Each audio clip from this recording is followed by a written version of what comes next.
নমস্কাৰ জনালোঁ সকলোকে। মই ৰিজুৱে আপোনালোক সকলোকে মোৰ এটি নতুন ভিডিঅ'লৈ স্বাগতম জনাইছোঁ। আৰু আজি ব্লগটো আৰম্ভ কৰিছোঁ ৰাতিপুৱাৰ পৰা। এয়া শুই উঠি গা পা ধুই আহিলোঁ, আহি কাপোৰ কেইটামানো ধুই ল'লোঁ। তাৰপিছত এয়া মই প্ৰথমতে ৰাতিপুৱা ধূপডাল জ্বলাই লৈছোঁ। প্ৰথমতে ধূপডাল জ্বলাই লোৱা হয়, তাৰপিছতে আৰু মই বাকী কামবোৰ কৰোঁ। এতিয়া আহিলোঁ পাকঘৰলৈ বুলি। এয়া পাকঘৰত মই বনাই আছোঁ, এইফালে ভাত বনাইছোঁ, তাৰপিছতে এইফালে বনাই আছোঁ ভোল, মচুৰ দালি আৰু আলু দি পিনি এখন তৰকাৰী বনাইছোঁ। এয়া দেখিছে নহয়, এনেকৈ খাবলৈও ভাল লাগে। ভোলটো দিলে, ভোলটো জহা ভোল, ধুনীয়া গোন্ধ ওলাইছে। তাৰপিছতে এতিয়া মই ছোৱালীৰ কাৰণে টিফিনটো ৰেডি কৰি লওঁ। এয়া টিফিন ৰেডি কৰিছোঁ। টিফিনত দিছোঁ আলু ভাজি, চচ, তাৰপিছত ৰুটি এটা দি দিছোঁ। তাৰপিছত যিহেতু এতিয়া স্কুল খুলিলে, সেইকাৰণে টিফিনটো মানে দিবই লাগে। এয়া তাই আহি পোৱাহিও দেৰি হয়। এয়া টিফিন মোৰ ৰেডি হৈ গ'ল আৰু ভিডিঅ'টো এতিয়ালৈ ইমানতে ৰাখিছোঁ। আকৌ পিছত লগ পাই আছোঁ। এতিয়া এয়া দুপৰীয়া খানা বনাই আছোঁ। এতিয়া বনাইছোঁ, এয়া দেখিছে নহয় কি বনাইছোঁ, ধৰিব পাৰিছে জানো আপোনালোকে। এয়া মই বনাই আছোঁ ব্ৰাহ্মীণ শাক বনাই আছোঁ ছোৱালীৰ কাৰণে। দেউতাকে বাৰু ভাত খাই উঠিলেই, মই আকৌ এতিয়া বনাইছোঁৱে ছোৱালী বুলি। তাই স্কুলৰ পৰা আহি পাবহি হ'ব দিয়া। আজি ভাতটো বনোৱা অকণমান দেৰি হ'ল। তাৰপৰা এইফালে এইফালে ভেন্দি চব্জি বনালোঁ, তাৰপৰা দাইল বনালোঁ আৰু অথনি দেখাইছিলোঁ নহয়, হেৰি কি বুলি কয়, ভোল দি পিনি একেখনীয়াকৈ বনাই থৈছোঁ আৰু দাইলে সৈতে, মচুৰ দাইলৰ সৈতে।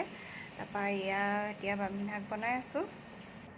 আজি পিছে গৰমো বহুত পৰিছে আৰু ইয়াত দেখিছে নহয়, মুখৰ ফুট চুট নায়েই, কেতিয়ানো ক'ত পৰিলে। আৰু ইমান শুইছোঁ, কালিও শুইছোঁ, আজিও শুইছোঁ, অকণমান শুইছোঁহে মুঠতে। আৰু মানে গৰম পৰিছে যে। ব্ৰাহ্মীণ শাকখিনি মই পিছে ঘিউহে বনাইছোঁ আৰু আলু সৰহকৈ দি দিছোঁ। আলুটো দিলে তাই মানে খাই ভাল পায় আৰু সেইকাৰণে আলু অলপ সৰহকৈ দি দিছোঁ। হেল্ল' ফ্ৰেণ্ডছ, এতিয়া মই খাবলৈ বনাই আছোঁ ফুচকা খাইছোঁ। আপোনালোকক দেখাই আছোঁ ৰ'ব দেই, কি বনাই আছোঁ মই। আৰু এয়া দেখিছে নহয়, ফুচকা বনাই আছোঁ। এয়া ফুচকাবোৰ ধুনীয়াকৈ ফুলি ফুলি উঠিছে বাৰু দেই। ফুচকাকেইটা পিছে আমি অনা নহয় বাৰু, ফুচকাকেইটা অনাও দিন হ'ল।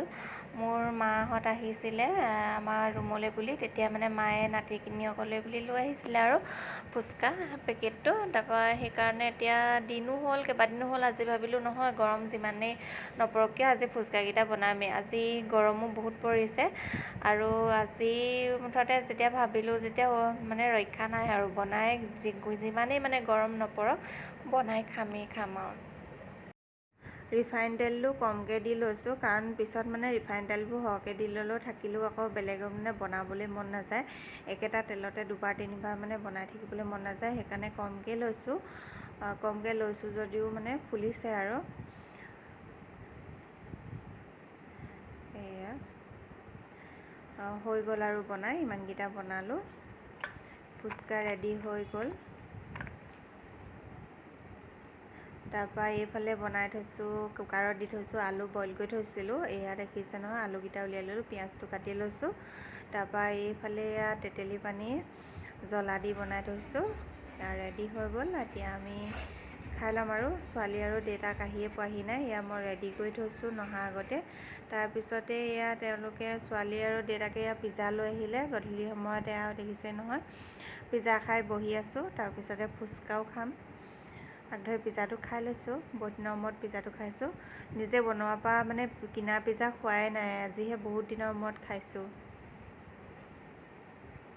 গাটো ধুই আহিলোঁ এতিয়া শুবলৈ, এতিয়া শুম আৰু। তাৰপিছত আজি মানে ভাত খোৱা নহ'লেই, গধূলি সময়তে ইমান বহুত কিবাকিবি খাই দিলোঁ যে, সেইকাৰণে পেটটো ভৰি থাকিলে, সেইকাৰণে ভাত পানী খোৱা নহ'ল আৰু। মানে ভাতটো বনাইছিলোঁ, বনোৱাৰ ভাগতহে থাকিলে। দেউতাকেও নাখাওঁ বুলি ক'লে, ছোৱালীও বোলে মোৰ মা ভোক নাই, ভাত নাখাওঁ বুলি ক'লে। তাৰপিছত মোৰো মানে ভোক নাছিলেই বাৰু, পেট ভৰি আছিলে, সেইকাৰণে ভাত আজি খোৱাই নহ'ল।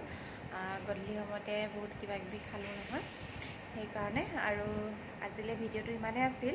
আকৌ কাইলৈ লগ পাম নতুন এটা ভিডিঅ'ৰ সৈতে। আজিলৈ আহোঁ, গুড নাইট, বাই বাই।